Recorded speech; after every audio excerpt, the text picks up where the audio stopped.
ماہ رمضان المبارک کے پہلے دن کی دعا۔ بسم اللہ الرحمن الرحیم،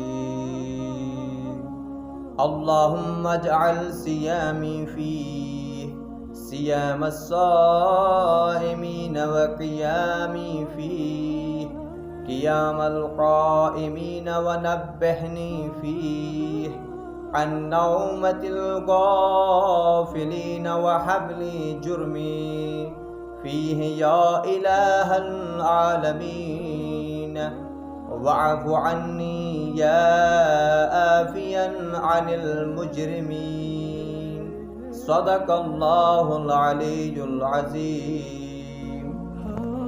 جس کا ترجمہ یوں ہے: اور آج میرے گناہ بخش دے اے جہانوں کے پالنے والے، آج مجھے غافل لوگوں جیسی نیند سے بیدار کر دے، میری عبادت کو سچے عبادت گزاروں جیسی قرار دے۔